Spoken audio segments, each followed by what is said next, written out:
Bienvenidos a un nuevo audio del evento 24H24L. Mi nombre es Rubén Gómez y estamos en el audio de software libre y software propietario dentro de la categoría software. Para este audio, los integrantes del podcast de Ubuntu y otras hierbas nos están acompañando Marcos Costales, Francisco Javier Teruelo y Fernando Lanero. Pues nada, chicos, contadnos un poco quién sois y a qué os dedicáis, por favor. ¿Empiezas tú, Marcos, tú mismo? Hola, muy buenas a todos.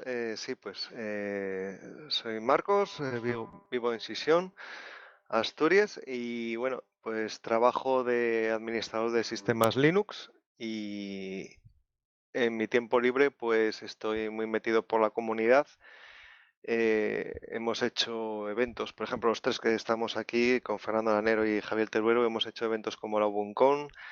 Y también hago algún programa como UNAV, que es un GPS para Ubuntu Touch, o GUF, que es una interface para el cortafuegos de Ubuntu, o Folder Color, cosas así. Entonces, bueno, a eso me dedico.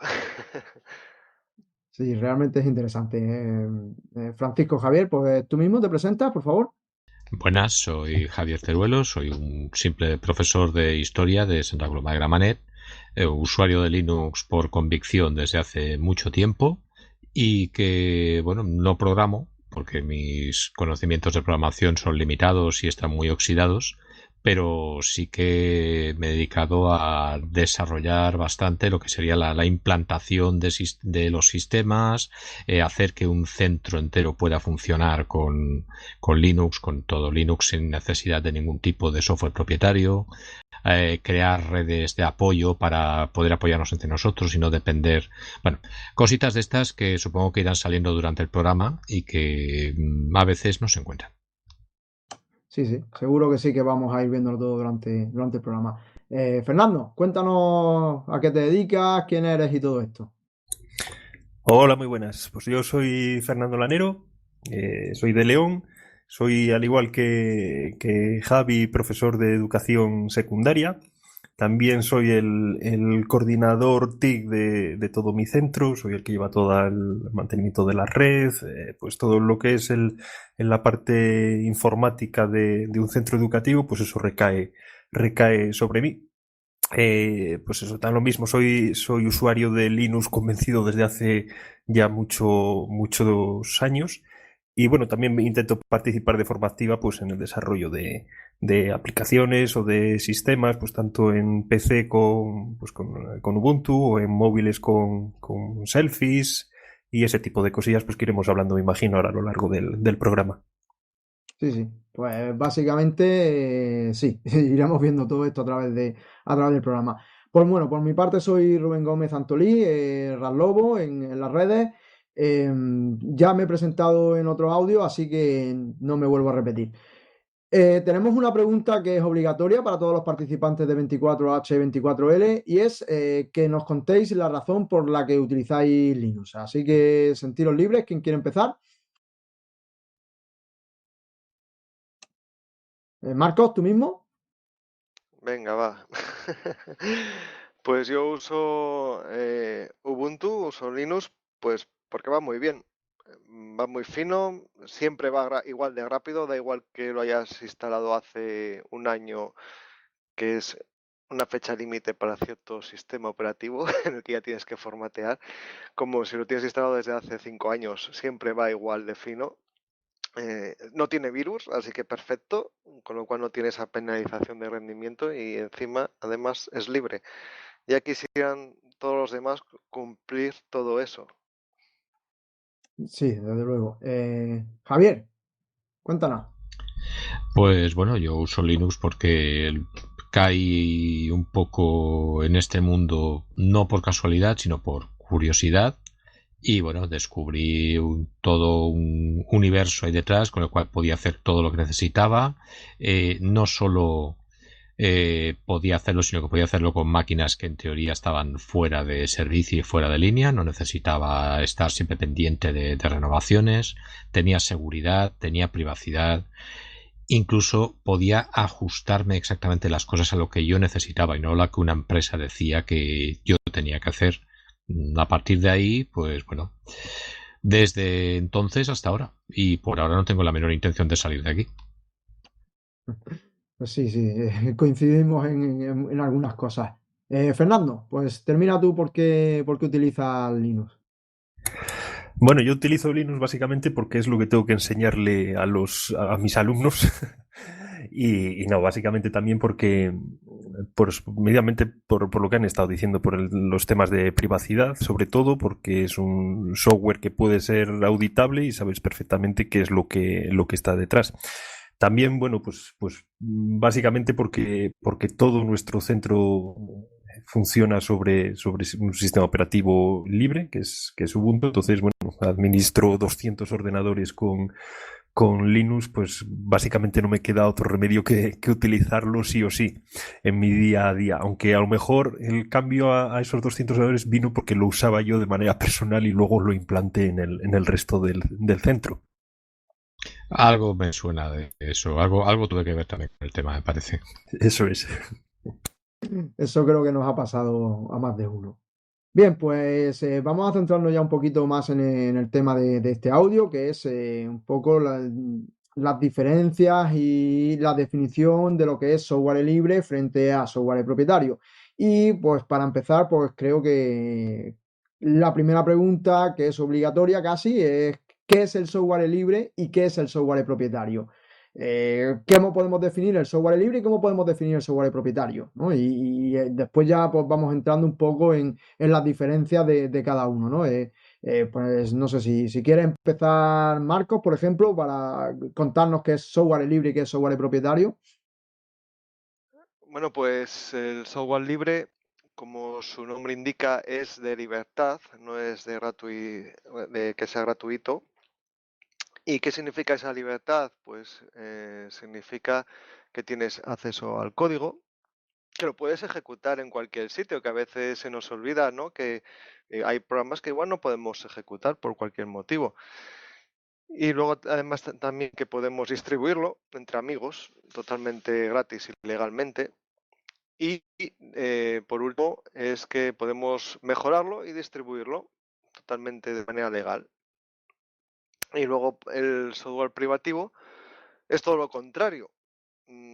Principalmente ya no te dan el código fuente, con lo cual si no te dan el código fuente ya no lo puedes estudiar, ni modificar, ni copiar, ni nada.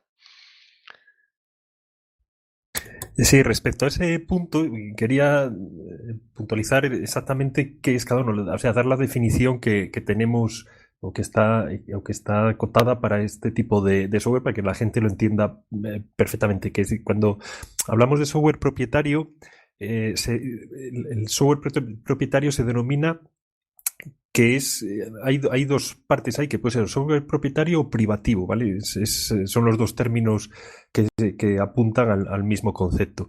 Y es que se denomina software propietario privativo al software del cual no existe una forma libre de acceso a su código, el cual no se encuentra a disposición solo se encuentra a disposición de su desarrollador y no se permite su libre modificación, adaptación o incluso lectura por parte de terceros. O sea, solo accede al código fuente de ese software el propio desarrollador, ya puede ser una persona o una empresa o quien sea.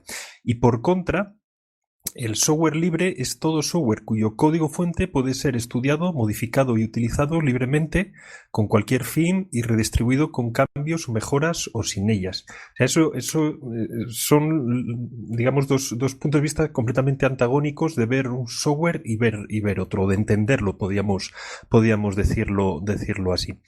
Obviamente, aunque hay detractores y partidarios de uno y otro, para el bien común de una sociedad, el software libre es el que realmente aporta a esa sociedad. El software privativo aporta digamos, el producto final que desarrolla pues, esa empresa o esa persona.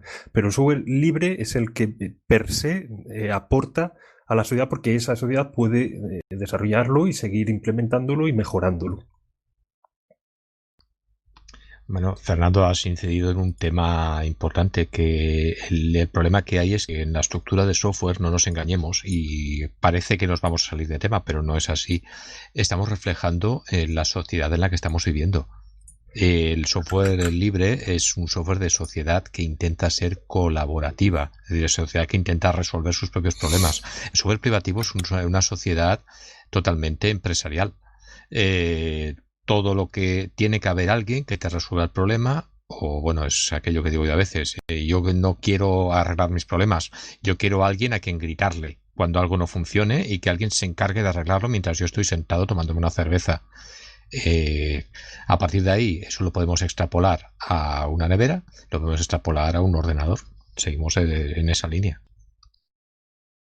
Pues habéis tocado, hay un par de puntos ahí realmente interesantes que a ver si podemos tener un poco de tiempo más adelante para tocarlo, ¿no? Porque justo habéis tocado un poco lo que se habla, ¿no? De que ahora mismo todo es una discusión, mercado y Estado, y realmente tenemos, en realidad son tres actores los que hay en las sociedades, ¿no? Mercado, Estado y el procomún. Y realmente el software libre entraría dentro de lo que sería procomún, ¿no? Sí, completamente de acuerdo en ese punto. O sea, hay que ser conscientes de que todos los aspectos entran en juego. O sea, y no podemos decir, bueno, pues hay que obviar uno de ellos, ¿no? Pero yo creo que lo que tienen que estar es equilibrados los tres. De hecho, uno de los problemas que tiene el software libre es que no ha sabido venderse entre comillas. No ha sabido dar a entender que software libre no quiere decir software gratis, que puede ser gratis, pero no por ello el término libre conlleva el de gratuito. Puede haber software libre muy bueno y que obviamente aquella persona que lo desarrolla pida una recompensa económica o ponga un precio al software que desarrolla. Sin embargo, el poder dar eso da ganancia a la persona, a la empresa que lo desarrolla, y a mayores lo que permite es la colaboración de todos aquellos otros actores que les interese para poder desarrollarlos.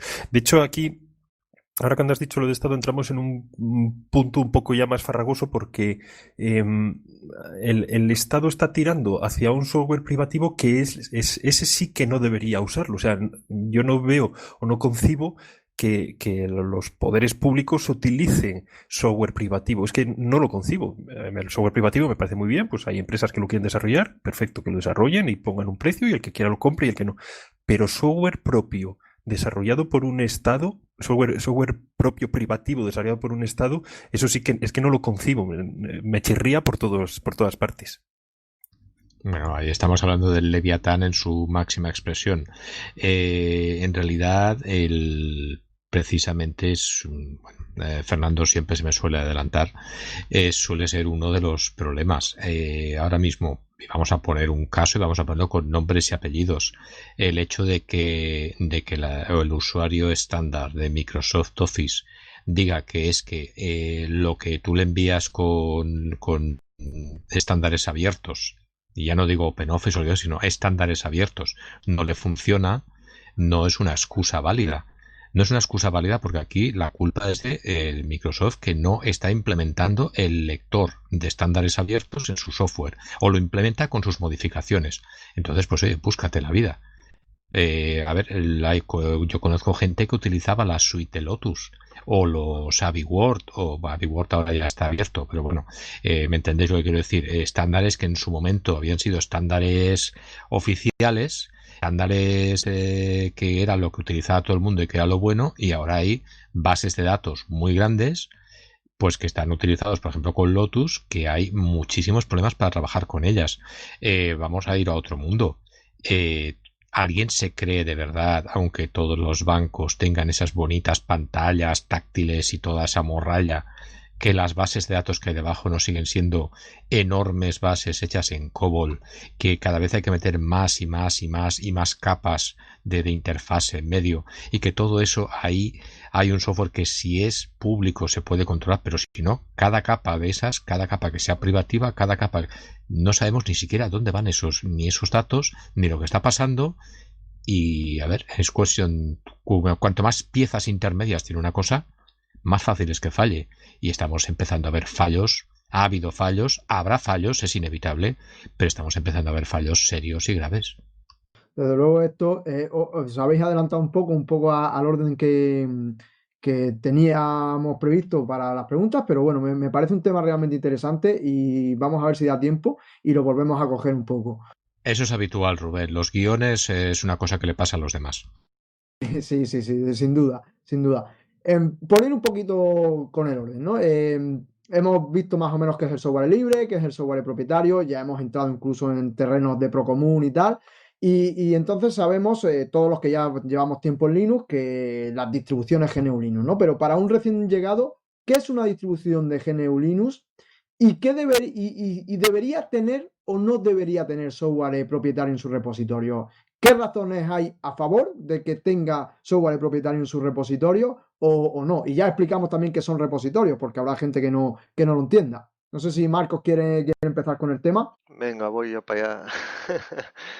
Pues para un recién llegado, una distribución Linux para él, yo diría que es pues como instalar un Windows 10 o un MacOS o un Windows Vista, es decir, un sistema operativo que te va a permitir hacer cosas, ¿vale?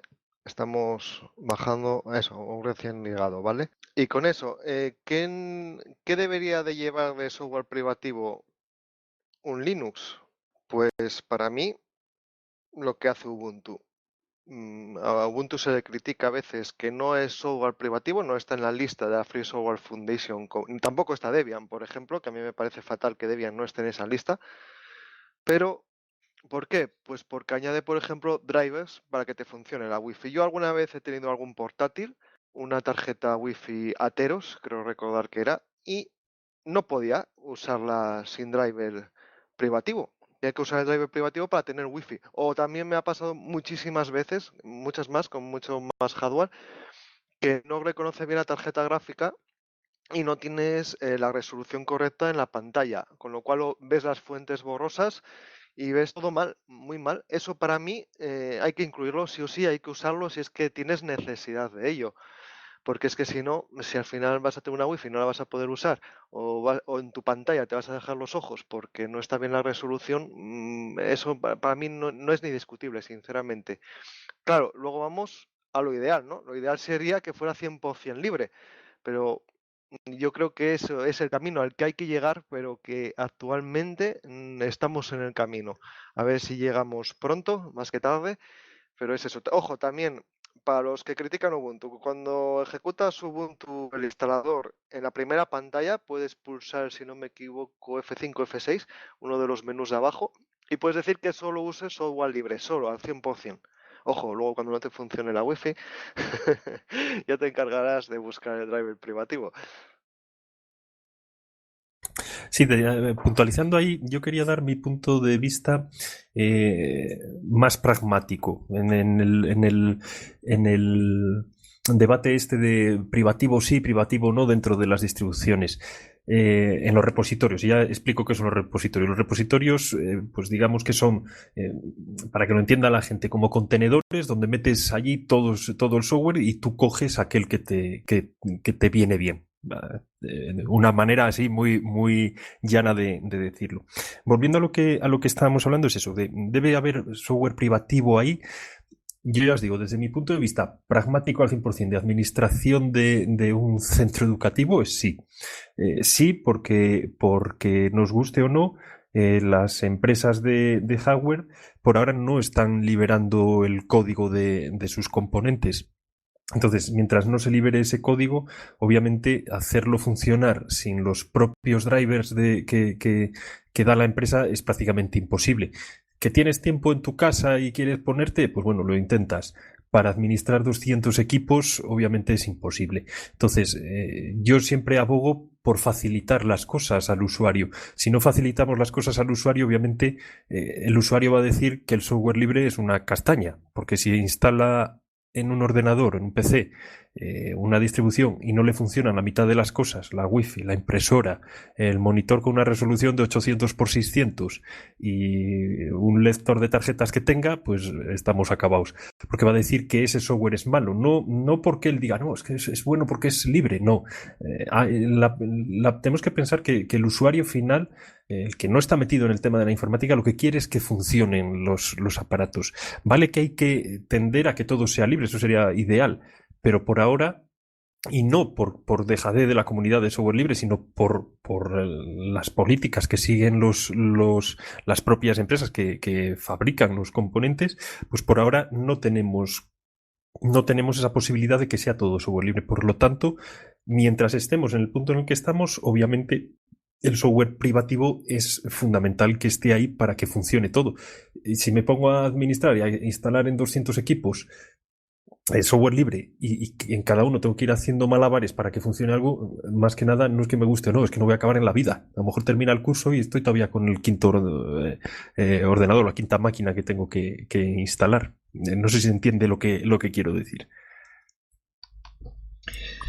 A ver, te entiendo perfectamente. De hecho, cuando llevaba yo la gestión del centro, la parte más pesada y más larga del trabajo era la adaptación de los portátiles, que todos los portátiles del centro se adaptaban a un Ubuntu modificado, básicamente. Es importante.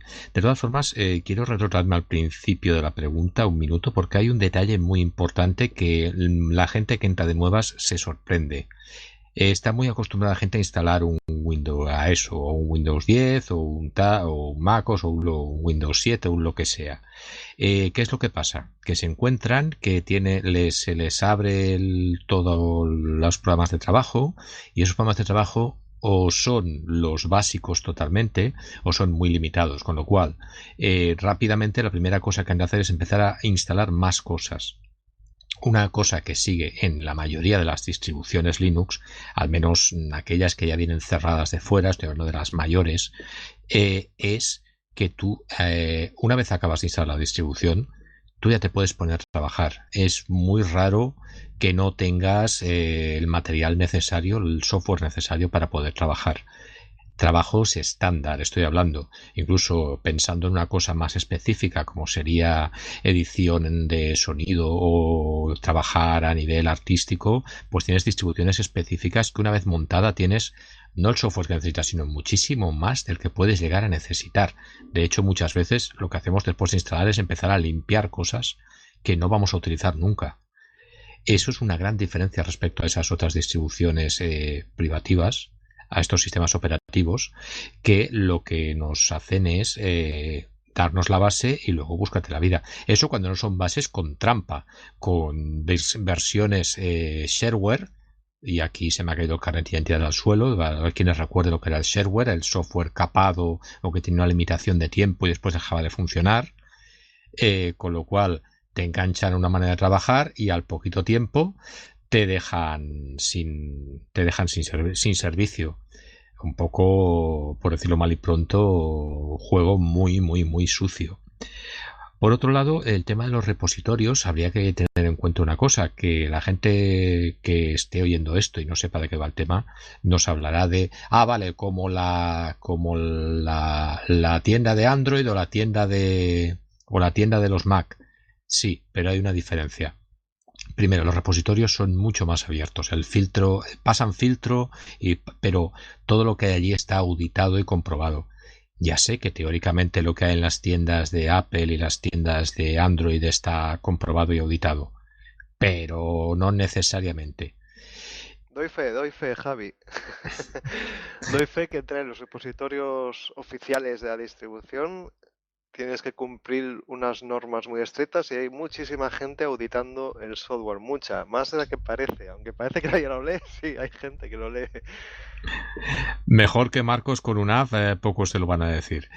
Entonces, por otro lado, también hay que tener en cuenta que precisamente no te vas a encontrar con un problema que te lo pueden venir los usuarios de Mac, claro, y luego para poder instalar algo que no sea de aquí tengo que andar revolcando y abriendo el sistema y haciendo...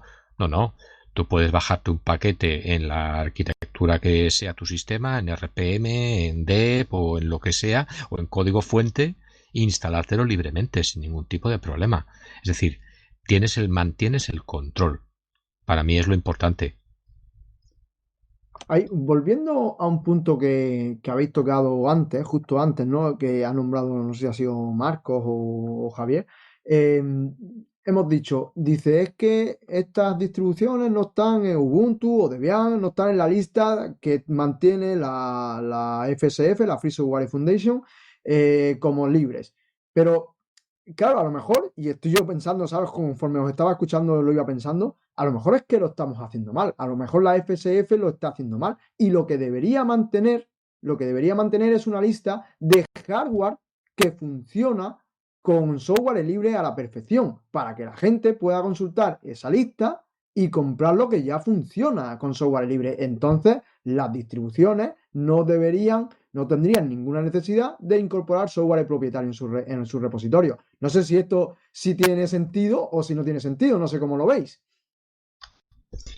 Bueno, no solo es que tenga sentido. Aquí hay dos temas. Uno, ¿de dónde nace la Free Software Foundation? ¿Vale? Recordad que estamos hablando de la famosa historia de la impresora bloqueada porque la empresa había decidido, y a partir de ahí, eso es el disparadero de todo este mundo. En realidad es así de simple. ¿Vale? Y con Matt Dog, y con Richard Stallman, y con toda la gente que se ha peleado todos estos años, con mejor o peor suerte, con mejor o peor resultado. El tema está ahí. La mayoría de distribuciones están generando sus propias listas separadas de hardware compatible. Cuando quiero ver, por ejemplo, un teléfono que pueda funcionar con Selfish o que pueda funcionar con Ubuntu Phone, cuando quiero saber si una antena me funciona o no, tengo que ir a buscar la distribución específica. Pues la idea, la verdad es que es buena. En vez de preocuparnos de eso, preocuparnos de que el hardware fuera accesible. El tema del hardware, lamentablemente, todo el mundo sabe que se está volviendo a cerrar. Ha habido una época bastante abierta y se está volviendo a cerrar. Y aquí entraríamos en un tema en el cual ya casi pasaríamos a nivel legal. ¿Cuánto vamos a tardar, dado cómo está el tema general y el ambiente general de este mundillo, a que la ingeniería inversa sea considerada piratería? Porque yo no lo tengo claro. Sí, respecto a lo que estáis comentando y lo que dijo Rubén ahora hace unos instantes, es verdad que yo creo que como lo está enfocando la Free Software Foundation es al revés completamente. Yo, bajo mi punto de vista, está completamente equivocada. Es verdad que viendo quiénes son sus patrocinadores o los apoyos económicos que tiene, claro, a lo mejor es como debe de hacerlo, ¿no? Que no lo sé. Pero bajo mi punto de vista, la Free Software Foundation lo que está haciendo ahora mismo es tirar piedras contra el propio tejado del software libre. Es decir, si tú lo que se supone que tiene que hacer la Free Software Foundation es promover el uso del software libre, ¿cómo puedes coartar o decir que hay distribuciones que no uses porque introducen software privativo o código privativo? Lo que no puedes hacer es eso. Lo que tienes que hacer es promover que los fabricantes de hardware liberen ese código, no al revés, no decir no uses esto porque claro, esto para poder hacer funcionar esto otro tienes que meter software privativo, no, es que si no lo meto no va a funcionar. Entonces al que tienes que meter presión realmente es al fabricante. Y ya no solo con el tema del software, como decía Javier, sino con el tema del hardware, porque el tema del hardware es algo que no se está teniendo en cuenta y que está cogiendo un cariz realmente preocupante.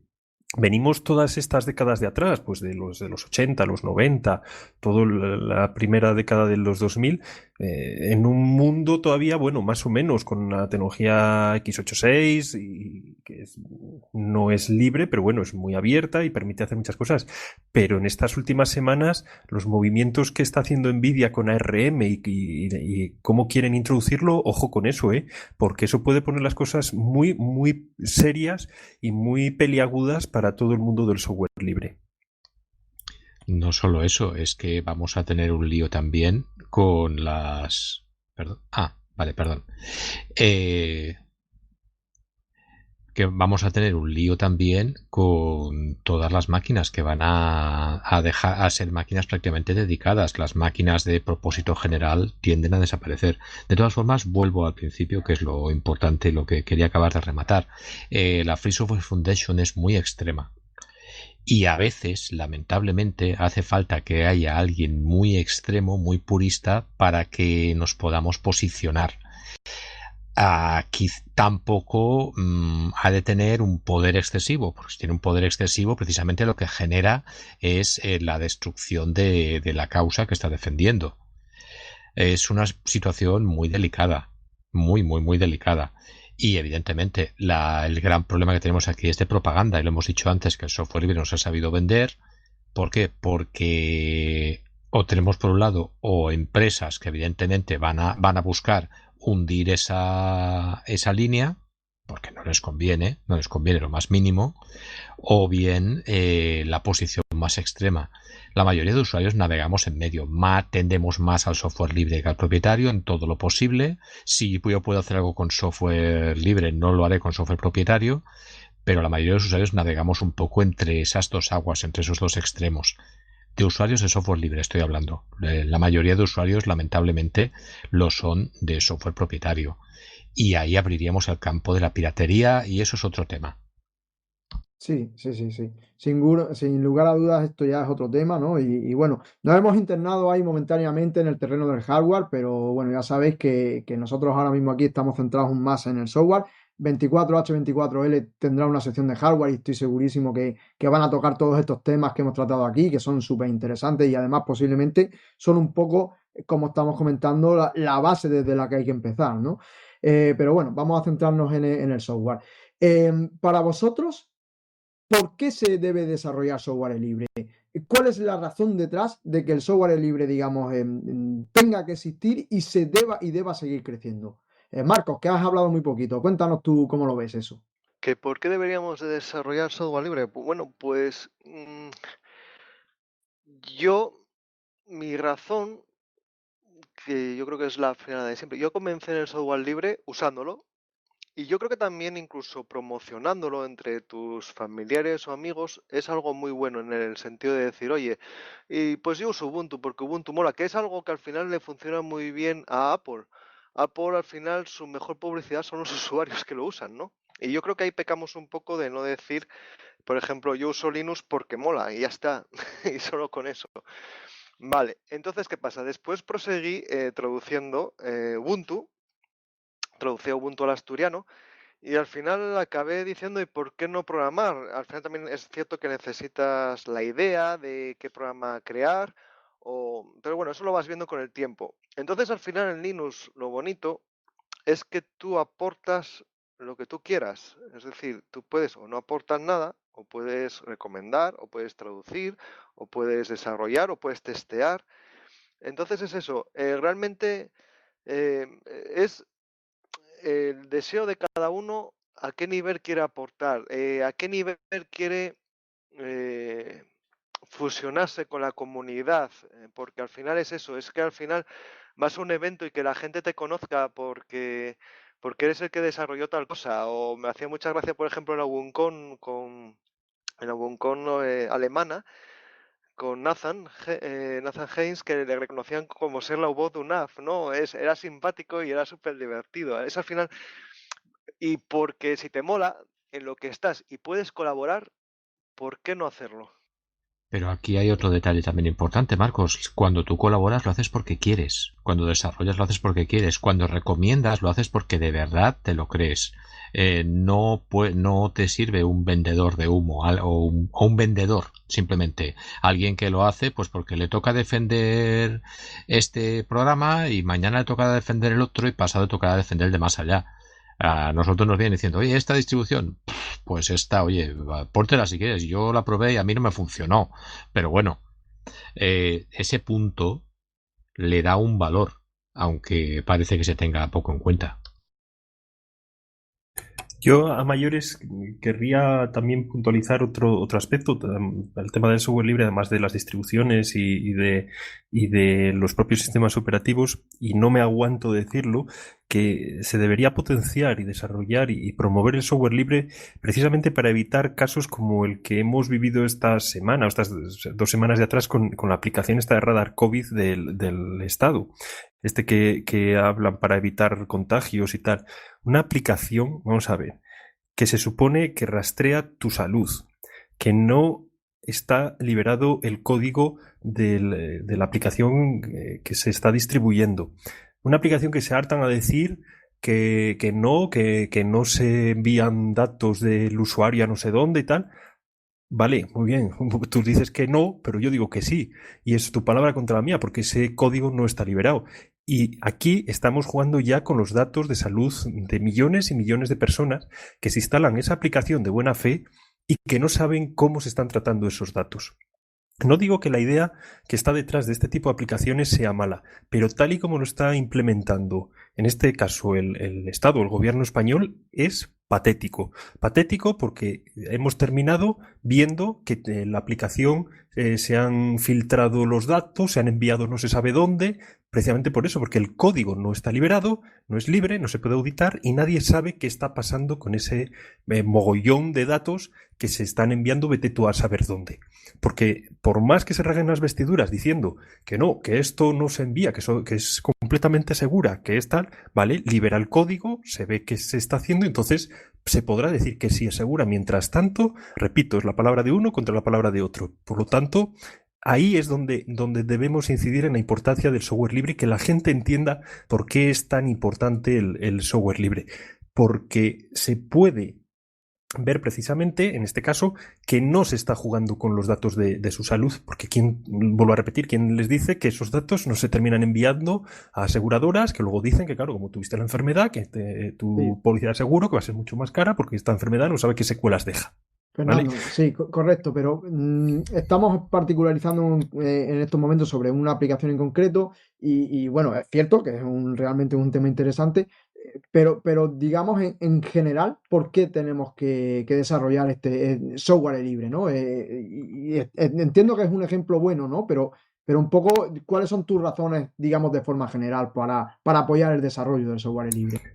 Sí, precisamente, pues esas, el ver, aquí podemos pasar del punto en concreto al general, precisamente para eso, para saber cómo ese software tratan todos nuestros datos. ¿Vale? Porque si pasamos a los sistemas operativos, precisamente es un sistema operativo por detrás, puede ver precisamente todo lo que estamos haciendo, todo lo que estamos escribiendo, todo lo que estamos navegando, y ese punto es el realmente importante.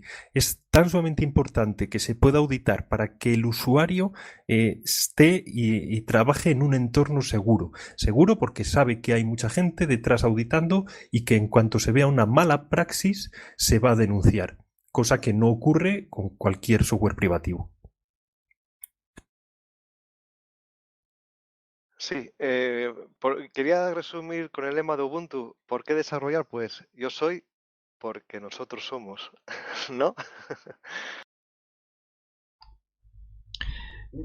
A ver, ¿por qué desarrollar? También habría otra línea y entraría un poco en precisamente lo que llevamos viendo desde hace tantos años y que ahora mismo Fernando es un ejemplo y que yo he vivido durante un tiempo, que es el hecho de conseguir que los críos sepan que existe, o sea, los niños no crezcan en un mundo en el cual la única opción disponible sea la compra, la única opción disponible sea la cómoda, que tenga la posibilidad de crecer. O sea, ya no estoy hablando de software, ya estoy hablando de psicología. No que no sean consumidores, que sean personas. Y esto, en un mundo tecnológico como el nuestro, es una vía para poder ser personas. Tienes la capacidad de hacer. No tienes por qué ser solo el receptor, puedes ser también el emisor. Pues esa es una línea interesante para desarrollar, sin duda, Javier. Em, Centrándonos un poquito más todavía un poco en eso, por ejemplo, la siguiente pregunta sería, ¿qué ventajas y qué desventajas tiene el software libre? ¿Y qué ventajas y qué desventajas tiene el software propietario? Es evidente que no todo es color de rosa y siempre hay algún tipo de desventaja en algo, ¿no? Todas las cosas, ¿no? Digamos, todo es una moneda, tiene dos caras. Entonces, evidentemente, el software propietario tendrá una serie de ventajas e inconvenientes. A lo mejor pesan más los inconvenientes que las ventajas y el software libre pues pasará igual, que tendrá una serie de inconvenientes y una serie de inconvenientes. Entonces, a vuestro modo de ver, ¿qué ventajas y desventajas tiene el software libre y el software propietario? O incluso dicho de otra forma también, ¿qué querríais ver o traspasar del software propietario al software libre o del software libre al software propietario? No sé si me habéis comprendido un poco por dónde va la pregunta. ¿Marco? Al final, ¿cuál te respondo? ¿La primera o la segunda? Porque yo creo que sean distintas. Bueno, pueden mezclarlas las dos, no hay Venga, te problema. respondo a las dos. A ver, por ejemplo, te voy a responder primero a la última pregunta, ¿vale? ¿Qué pasaría yo al software libre del propietario? Pues pasaría, sin pensarlo, Microsoft Office, Photoshop y Adobe Premiere. Así de claro. ¿Por qué? porque es software puntero que se usa mucho, a un nivel muy intenso en ciertos ámbitos, que por ejemplo, cuando te habitúas a Microsoft Office y en tu empresa se usa Microsoft Office, es la única opción. No es que no hay posibilidad de usar LibreOffice, por ejemplo, o que necesites editar vídeos a nivel profesional, que sí, que está Kdenlive, que está OpenShoot, pero yo con ellos no consigo editar, simplemente añadir un texto. Es muchísimo más complicado que con lo que ves por YouTube, por ejemplo. O el típico Photoshop, que sí, que yo uso GIMP y para mí GIMP cubre el 100%, pero yo no estoy pensando en mí, ¿vale? Estoy pensando en aumentar nuestra base de usuarios. Y al final, tener esa opción. Es decir, si tú quieres usar software libre, usa software libre, pero que si quieres usar Microsoft Office, puedas usar Microsoft Office, ¿vale? Yo es lo que llevaría. A la inversa yo no llevaría nada, porque casi todo el software libre que tenemos funciona también en Windows. Puedes usar VLC en Windows, puedes usar OpenShoot, creo que también en Windows, eh, todo Chromium, por ejemplo. Entonces, bueno. Y a la primera pregunta, ¿qué ventajas tiene el software libre, principalmente sobre el propietario? Pues bueno, yo creo que la primordial, que en inglés es casi la misma porque viene de free, ¿no? Es que es gratuito. Es decir, aunque a nosotros nos parezca que lo gratuito puede ser incluso perjudicial, yo creo que no. ¿Por qué? Porque este software, por ejemplo, se puede usar en el tercer mundo o en países en desarrollo y que sea gratuito es una grandísima ventaja. Que no tengan ni que piratear ni que tengan que usar artilugios como descargar el software junto a un crack, que al final lo que te lleva es un virus. Luego también en el software libre hay algo muy importante que es la independencia tecnológica. Es decir, pues ya sobre todo, ya no hablamos para que lo use un Estado, sino simplemente la comunidad entera. Es decir, que tú tienes esa independencia y no puede ser, también tienes muchísima más privacidad. ¿Por qué? Porque sabes cómo funciona todo. Por ejemplo, hemos visto que a Merkel la espió la NSA de Estados Unidos. Es decir, ya hemos entrado a nivel de una emergencia de Estado. Al final, si usas software libre, pues sabes lo que está pasando por ahí. Al saber lo que está pasando por ahí, tienes muchísima mayor privacidad y seguridad en tus datos. Eso yo creo que es fundamental. Y luego también que si, por ejemplo, un software, por ejemplo, la LibreOffice, es lo que pasó. La OpenOffice hubo problemas ahí con Oracle y demás, y al final lo que se puede hacer es un fork y que el programa siga adelante, vivo. Por ejemplo, otro caso es Puremaps. Puremaps proviene incluso de 3 forks anteriores, porque el autor principal lo abandonó, lo cogió otro, lo cambió de nombre y lo abandonó, y ahora es Puremaps. Es decir, al final evoluciona y no muere, a no ser que, que realmente la gente no quiere que muera. ¿Y qué ventaja tendría el software privativo sobre el software libre? Sí, también las hay. Por ejemplo, igual, pues que al final el software privativo normalmente los que sobresalen, ¿no? Los importantes, provienen de corporaciones en las que invierten muchísimos millones de euros. Es decir, GIMP es una pasada, o Krita es una pasada. ¿Se le iguala a Photoshop? Pues para mí sí, pero para igual un profesional dice, pues está muy bien, pero no llega a ese nivel. ¿Por qué? Porque claro, no puedes competir con un software que están desarrollando 500 desarrolladores día a día y con una inversión de cientos de millones, o con Microsoft Office. Es que al final no puedes comparar eso. Es otra liga, y entonces, claro, tienen muchísima inversión. Y luego también tienen la ventaja de que están hechos para un sistema operativo en el que todo el hardware funciona, como por ejemplo Windows, y tienen una compatibilidad total con los ordenadores en los que lo vas a poner. Pero, Marcos, y precisamente un poco incidiendo en el modelo de desarrollo, ¿no? Que también tiene una serie de ventajas y una serie de inconvenientes, ¿no? Por ejemplo, has mencionado a Krita, ¿no? Y es un ejemplo muy bien traído, porque Krita, en concreto, vemos que ha conseguido una evolución impresionante y personalmente creo que está al nivel de los otros programas de dibujos como no sé, como otros que hay, ¿no? Y, y realmente es un desarrollo que nace de la comunidad, que además ha sabido reinventarse y encontrar fuentes de financiación que garanticen de alguna forma su independencia, ¿no? Y después, por ejemplo, cambiando tal, tenemos, por ejemplo, en el ámbito empresarial, tenemos otros programas como Odoo, que es un sistema de gestión, bueno, en las siglas en inglés sería un ERP con un CRM, con multitud más de cosas, que le está plantando cara a sistemas como SAP, que son inmensos, pero sin embargo Odoo está ahí dando la talla y lo están utilizando empresas pues, grandísimas como Toyota o como Danone, ¿no? Y todo es basado en el software libre y vemos bueno, que aunque como bien has incidido, las empresas ponen un montón de dinero en el desarrollo, pero un poco el modelo de desarrollo del software libre también es capaz de hacer frente a eso, incluso con esa desigualdad de condiciones, pero además tiene otra cosa, ¿no? Y lo digo en concreto, por ejemplo, por algo que os atañe bastante a vosotros, o en concreto a ti, Marcos, que es el tema de Ubuntu Phone. Todas las empresas han abandonado la convergencia y Ubuntu Phone, ahora VPorts, no, y está ahí. Y en concreto, por ejemplo, por ejemplo, otro proyecto más que, que está también trabajando con el tema de la convergencia, que es Maui, ¿no? Que está apoyado en las bibliotecas de Kirigami y que estas a su vez se apoyan en Qt, que además vemos, por ejemplo, como Qt, y evidentemente habrá otros muchísimos ejemplos, Qt se aprovecha de la comunidad del software libre para que prueben sus versiones más tempranas y después, digamos, poder monetizarlas de otra forma, ¿no? No sé cómo ves tú un poco todo esto que te estoy lanzando, Marco. Sí, a ver, totalmente de acuerdo. Yo he dicho lo que yo creo que hace falta, que por ejemplo también incluso Apple cuando acabó metiendo Microsoft Office en, en MacOS, y yo creo que fue un movimiento bueno para Apple, porque si no pudieras usar Microsoft Office, pues bueno, habría ese hueco ahí, ¿no?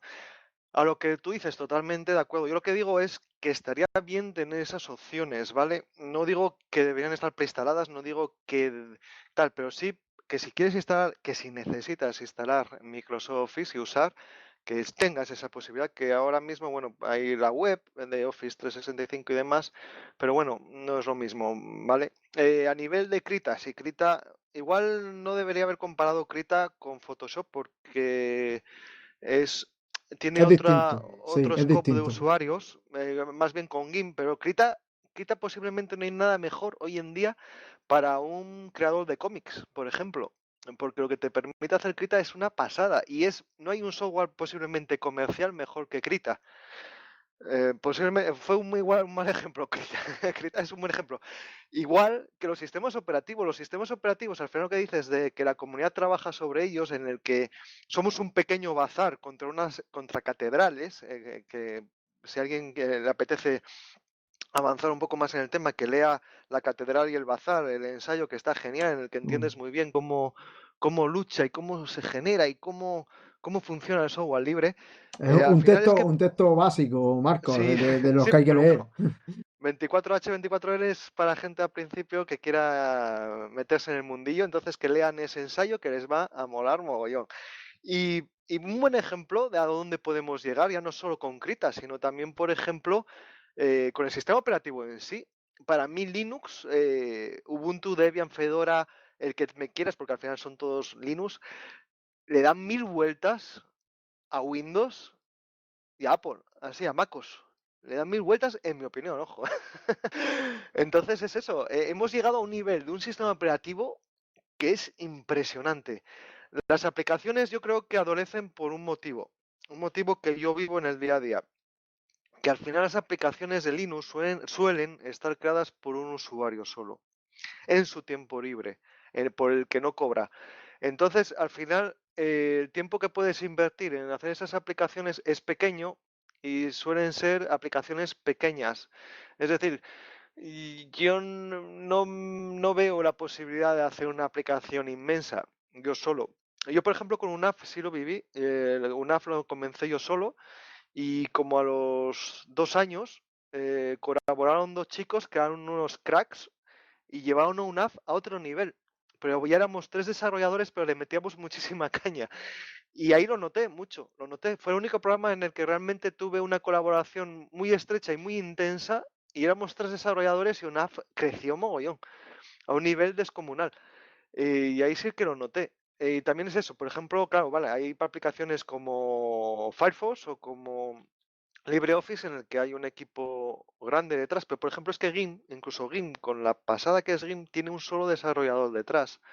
Entonces, claro, ¿cómo vas a competir con aplicaciones en las que hay 500 desarrolladores detrás? No puedes, pero nuestro objetivo tampoco creo que sea competir contra eso. Es decir, nosotros yo creo que estamos como en el Ubuntu Phone. Ubuntu Phone tiene muy pocos usuarios ahora, pero sin embargo es uno de los sistemas operativos que mejor funcionan en un móvil cuando quieres que tu móvil sea libre al 100%. Y ya no te digo que sea Linux como base, que también puede ser otras de las razones, pero sobre todo cuando quieres tener una seguridad de que tus datos son tuyos y no de una corporación como Google, cuando quieres privacidad. Sí, sí, sin duda. Bueno, Marcos, has monopolizado un poco esta pregunta, pero bueno, está claro que tú que eres desarrollador y Fernando y Javier han dicho que, bueno, ellos no lo son, pues casi que era más algo tuyo que el otro. Como ya prácticamente nos estamos quedando sin tiempo, creo que nos da espacio todavía para hacer una última pregunta y os pido un poco de brevedad para no pasarnos un poco del tiempo, ¿vale? Lo hemos tocado antes, lo hemos nombrado, ¿no? O lo hemos dicho, pero bueno, que me gustaría a mí un poco incidir más en eso, ¿no? En las administraciones y los servicios públicos, sí o sí software es libre, ¿cabe en algún momento el software propietario? Y por extensión, ¿qué pasa con el mundo empresarial? ¿Deberíamos tener más presencia en el mundo empresarial el software libre o está bien como está, que hay una preponderancia del software propietario, evidentemente? O sea, un poco comentemos así rápidamente administraciones y servicios públicos y mundo empresarial. ¿Qué debemos hacer ahí? Fernando, ¿empiezas tú? Venga, yo mismamente. Bueno, yo ya puse mi punto de vista y es en la administración pública, software libre sí o sí. O sea, yo ahí sí que no le veo cabida al software privativo. Ya no solo por la propia filosofía del software libre, sino porque cuando usas software propietario en una administración pública entran ahí una serie de juegos que todos sabemos, pues claro, tienen que salir a concurso o no, pues los contratos, etcétera, etcétera, y todos sabemos los millones y millones que mueve la industria del software, los millones de euros, en este caso que mueve la industria del software. Entonces, claro, cuando entras ahí, pues se entra en el tema que todos conocemos, pues de que las presiones que meten las compañías para implantar su software privativo. Lo que decía antes del tema de sacar a concursos, que luego muchas veces ni siquiera existen esos tales concursos porque no hay alternativas dentro del software privativo, entonces pues directamente no se saca, porque claro, cuando tú sacas a concurso, ya digo que si se saca ese tipo de concesiones, claro, tenemos que entender que cómo va a competir en un concurso público el software libre contra el software privativo. Voy a poner un ejemplo para que se entienda. ¿Cómo puede competir contra Microsoft Office en un concurso público el software libre? Si es que detrás de Office está Microsoft haciendo toda su política y toda su campaña dentro de los poderes para implantar su software. Cuando el software libre es que no hay nadie detrás que aglutine eso. Sí que hay mucha gente desarrollándolo y llevándolo adelante y haciéndolo funcionar, pero digamos que no tiene ese departamento de marketing, entre comillas, o ese departamento de negociaciones para poder decir, mire, pues señores, tenemos esto, nuestras capacidades y nuestras posibilidades son estas y somos mejores que estos otros haciendo esto y tal. No, entonces, claro, ahí el software libre juega en una desventaja clarísima.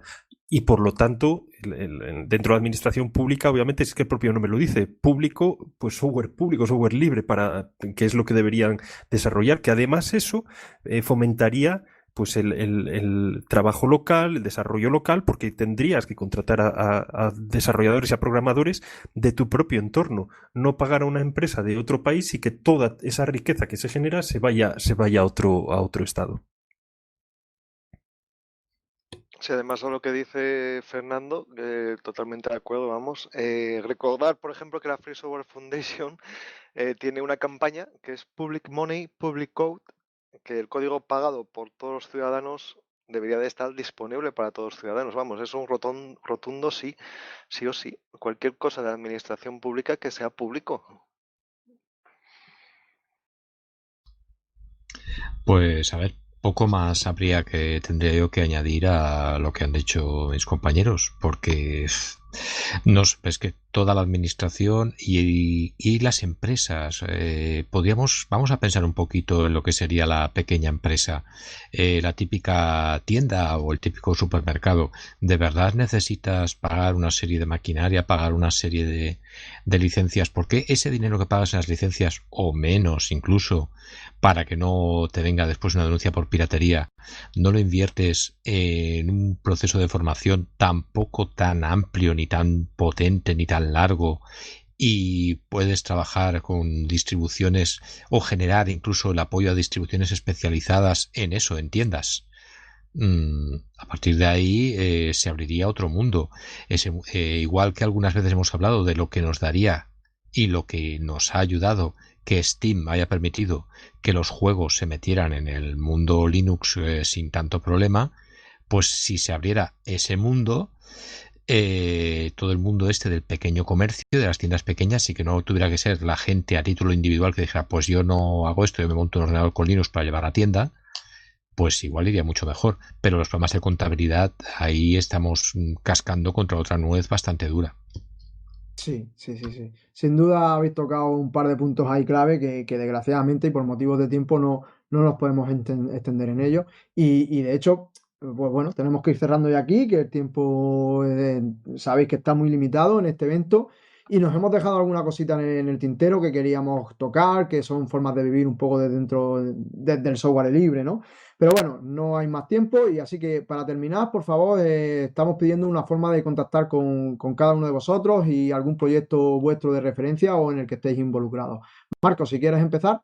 Sí, pues nada, si quieren contactarme, lo más fácil es entrar en la página web costales.github.io y ahí está todo el contacto posible, desde Telegram a Twitter a cualquier cosa. Y además hay mi blog, así que podéis leerme también si queréis. Venga, pues crítica, Marco. GitHub es software propietario, deberías estar en GitLab. GitHub me tiene contento porque precisamente hoy vetó a YouTube DL de GitHub porque hubo una denuncia de la RIA, pero si hay una denuncia de la RIA tendrá que ser un juez el que diga si cierra ese repositorio o no. Así, pero como desde que está Microsoft parece que ya cierran más fácil los repositorios, no como antes que eran más rebeldes, ¿no? Pues nada, tú ya ahí se queda eso. Fernando, cuéntanos tú, por favor. Vale, pues nada, para contactarme es muy sencillo porque me puede buscar la gente en cualquier red social como Ferlanero, Ferlanero. Y nada, ahí es muy fácil, tanto en Twitter, Facebook y todo eso, que ya sé que es privativo, pero bueno, es lo que utiliza la gente, pues ahí nos tenemos. Luego también sí que es verdad, y los de los proyectos que nos decías en los que colaboramos, me pueden contactar a través de ubuntuleon.com, es uno de los blogs ahí de referencia nacionales de Ubuntu. Y nada, ahí estamos dando la batalla y dando muchos tips y mucho apoyo a toda la comunidad educativa que se pasa en este caso a Ubuntu, pues para ayudarlos en todo lo posible. Javier, 30 segundos. Pues nada, por mi parte, por Telegram, Teruelo LF, y después pues colaboraciones que pueden seguir en Ubuntu León, y hay un blog que está muy desactualizado porque el proyecto no me descolgué de él, pero lo tengo un poco medio dejado, que era Linkat a la trinchera, que está en WordPress, Linkat a la trinchera wordpress.com, que esto es una adaptaciones que se hacen a una variante de Ubuntu en entorno escolar. Pero la mayoría de lo que hay en uno está directamente en Ubuntu Perfecto, León. pues muy bien, chicos, muchísimas gracias a todos, a los tres, y con esto finalizamos este audio. Recordaros nuestra web 24h24l.org, el Twitter es @24h24l1, en Mastodon nos podéis encontrar como @24h24l y tenéis también a vuestra disposición el canal de Telegram @evento24h24l. Nada más pues, para este audio, así que muchísimas gracias a nuestros tres invitados y un saludo a todos. Hasta luego. Hasta luego.